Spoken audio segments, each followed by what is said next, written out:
Welcome to fandom. তো চলে এসেছি আবার একখানা প্রিভিউ, এটা বলতে গেলে আপডেট কিন্তু কিছু থাকবে না, কারণ ইন্ডিয়ান ফুটবলের যে মেইন টুর্নামেন্ট 4 বছরে একবার করে আসে এএফসি এশিয়ান কাপ। আগে তো পরপর কোয়ালিফাই করতে পারতো না, এখন কিন্তু পরপর কোয়ালিফাই করছে, এটা পজিটিভ দিক। আর বড় বড় টিমের এগেইনস্টেই খেলছে, এটা কিন্তু এই এক্সপিরিয়েন্সটা নিয়েই কিন্তু এগোতে হবে আস্তে আস্তে। যদিও পরের রাউন্ডে যাওয়ার সম্ভাবনা খুবই ক্ষীণ, অন্যদের দিকে তাকিয়ে থাকতে হবে। সবচেয়ে বড় হলো সিরিয়ার সাথে আজকে যে ম্যাচটা আছে সেটা কিন্তু জিততেই হবে। অলরেডি গোল ডিফারেন্স -5, যদি 2 গোলে জিততে পারে তাহলে সেটা -3 হবে। বাকিরা যদি হারে প্রচুর ক্যালকুলেশন করে, খুব কঠিন ক্যালকুলেশন করে উঠতে পারে, কিন্তু যদি ঠিকঠাক ভাবে দেখা হয় সেরকম ভাবে তো অলমোস্ট ইম্পসিবল। কিন্তু তবুও সবাই ইন্ডিয়া টিমকে সাপোর্ট করো, এটা কিন্তু লাস্ট ম্যাচ হতে পারে। আর যদি পরের রাউন্ডে যেতে পারে বাই চান্স মিরাকেল হয়ে, তাহলে কিন্তু আলাদাই ব্যাপার। তো সিরিয়ার সাথে ম্যাচ, বড় একটা টিমের সাথেই আবার কিন্তু ম্যাচ। কিন্তু ইন্ডিয়া আজকে মনে হয় পুরো ফুল অল আউট অ্যাটাকিং খেলবে, আজকে ডু অর ডাই। আর এখনো কিন্তু গোল করতে পারেনি, 5টা গোল খেয়েছে, তো সেই দিকেও কিন্তু নজর থাকবে।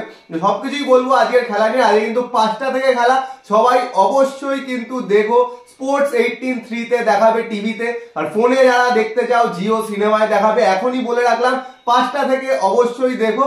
তো পুচে কিন্তু শুরুতে সবকিছু বলবেই যে কি মনে হচ্ছে আজকে, কিন্তু সবার আগে যে কথাটা, এখনো যারা সাবস্ক্রাইব করনি অবশ্যই করে নাও, আর বেল আইকনটা টিংটং করা অপশনটা প্রেস করে দাও রেগুলার নোটিফিকেশন পাওয়ার জন্য। আমাদের ফেসবুক ইনস্টাগ্রাম পেজটাও ফলো করে নাও, ডেসক্রিপশনে লিংক দেওয়া আছে। তো পুজোর থেকে প্রথমে শুনে নাও। তো প্রথমেই আসি যে একটু ক্যালকুলেশন যেটা বললো সেটা একটু বলে দিই। তো আজকে ইন্ডিয়াকে জিততেই হবে, হুক আর কুক যেভাবেই হোক। এক গোলের একটা গোল করে হলেও জিততে হবে। আর যদি 3টে গোল করতে পারে তাহলে তো খুব ভালো, বাট মিনিমাম 1 গোলে কিন্তু জিততে যাবে, তাহলে 3 পয়েন্ট হবে এই গ্রুপ থেকে। তারপরে হংকং প্যালেস্তাইন এই দুজনের দিকে, এবং ওমান কিরগিজস্তান এই দুজন, এই 4 জনের দিকে, এই দুটো ম্যাচের দিকে কিন্তু তাকিয়ে থাকতে হবে। ওদের রেজাল্ট কি হচ্ছে সেটার উপরে ডিপেন্ড করে কিন্তু একটা চান্সেস তৈরি হতে পারে ইন্ডিয়ার পরের রাউন্ডে যাওয়ার। কারণ বাকি যেই গ্রুপগুলো রয়েছে তার মধ্যে গ্রুপ এ তে চায়না আছে 2 পয়েন্টে শেষ করেছে 3 নম্বর টিম হিসাবে। আর বাকি টিমগুলোতে, গ্রুপগুলোতে সবারই মোটামুটি 3 পয়েন্ট করে রয়েছে, আর কারো 1 পয়েন্ট করে। সেখান থেকে ইন্ডিয়াকে জিততেই হবে, জিতলে পরে 3 পয়েন্ট হবে। আর এই হংকং প্যালেস্তাইন কিরগিজস্তান ওমান এই দুটো ম্যাচের দিকে কিন্তু তাকিয়ে থাকতে হবে। দেখো আজকে জিতলে অন্তত চায়নার থেকে এগিয়ে যাবে, কারণ চায়নার 2 পয়েন্ট আছে, যদি যেতে ইন্ডিয়ার 3 পয়েন্ট হয়ে যাবে। তো একজন কিন্তু পিছিয়ে গেল, আরেকজনের উপর তাহলে তাকিয়ে থাকতে হবে, কারণ 3 নম্বরে যারা 6 জন শেষ করবে তাদের মধ্যে কিন্তু 4 জন যারা বেস্ট হবে তারাই শুধু কোয়ালিফাই করবে। তো জিততে পারলে কিন্তু অলরেডি একটা স্পট এগিয়ে যাচ্ছে, আর বাকি আরেকজনের দিকেই তাকিয়ে থাকতে হবে। এটা খুবই কঠিন ক্যালকুলেশন, কারণ ওমান যথেষ্ট ভালো টিম, কার্জিস্তানের সাথে খেলা। তো বাকি আরেকটা গ্রুপের দিকে একটু ক্ষীণ চান্স আছে, সেদিকে কিন্তু তাকিয়ে থাকতে হবে। কিন্তু আজকে এটা প্রথম থেকেই বললাম, আজকে কিন্তু আমার মনে হয় ফুল অল আউট অ্যাটাক কিন্তু খেলবে, কারণ আজকে ডিফেন্স করে কোনো লাভ নেই, ডিফেন্সের দিকে নজর দিয়ে কোনো লাভ নেই। কারণ আজকে যদি গোল না করতে পারে শুরু থেকেই যদি অ্যাটাকিং খেলে একদম ডমিনেট না করতে পারে, তাহলে কিন্তু সেই একই ব্যাপার হবে, পুরো 0 পয়েন্ট নিয়ে কিন্তু ফিরতে হবে।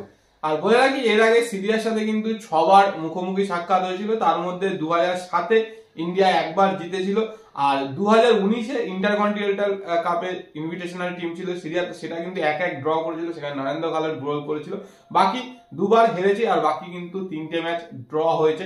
তো সেখান থেকে কিন্তু র্যাঙ্কিং এ খুব একটা ডিফারেন্স নেই, 102 আর 91, তো 10-এর ডিফারেন্স। তো সেই জায়গা থেকে কিন্তু সুযোগ রয়েছে, কারণ দেখেছো এএফসি এশিয়ান কাপে দেখছো যে অনেক টিমই কিন্তু র্যাঙ্কিং এ অনেকটা পিছিয়ে, কিন্তু অসাধারণ খেলে ভালো ভালো টিমকে হারাচ্ছে। তো সেখান থেকে কিন্তু যদি ইন্ডিয়া ভালো খেলতে পারে তাহলে কিন্তু অবশ্যই জেতার সুযোগ থাকছে।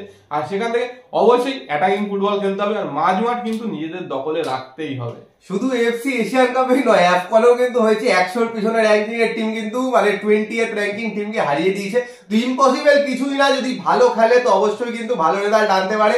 কারণ জাপান যে ওয়ার্ল্ড কাপ এরকম পারফর্ম করেছে, তাদেরকেও কিন্তু হাবুডুবু খাইছে অনেক ছোটখাটো টিমেরা। তো সেই জায়গা থেকে ইন্ডিয়া যদি স্পিরিটটা নিয়ে নামতে পারে, আগের দিন কিন্তু বলবো ভালো খেলেছে, বারে বল লেগেছে, কিছু হয়তো লাক খারাপ ছিল, কিন্তু সেই স্পিরিটটা নিয়ে যদি নামতে পারে, শুরু থেকেই যদি অল আউট অ্যাটাক যেতে পারে, হাই প্রেস যদি করতে পারে, তাহলে আজকে দেখো হারানোর কিছু নেই, আজকে জিততেই হবে যে করেই হোক।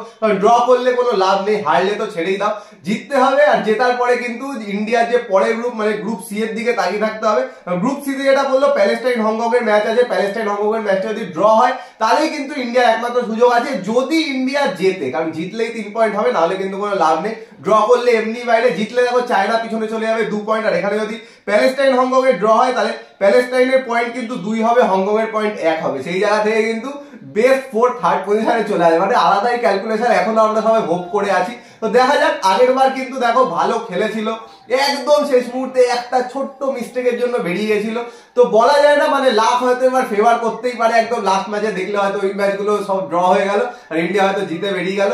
সেই জন্য কিন্তু ভালো যেটা অ্যাটাকিং ফুটবল খেলতে হবে। আমার মনে হয় যদি ছাংতে ফিট থাকে তো ছাংতে কিন্তু রাইট উইং, নাওরেম মহেশ সিং আগের দিন ভালো খেলেছে, নাওরেম মহেশ সিং কে left wing, Sunil Chhetri striker অবশ্যই থাকবে, কারণ তাছাড়া ঈশান পান্ডিয়াকে নামিয়ে কোনো একটা লাভ হবে না, শুরুতে পরের দিকে নামাতে পারে।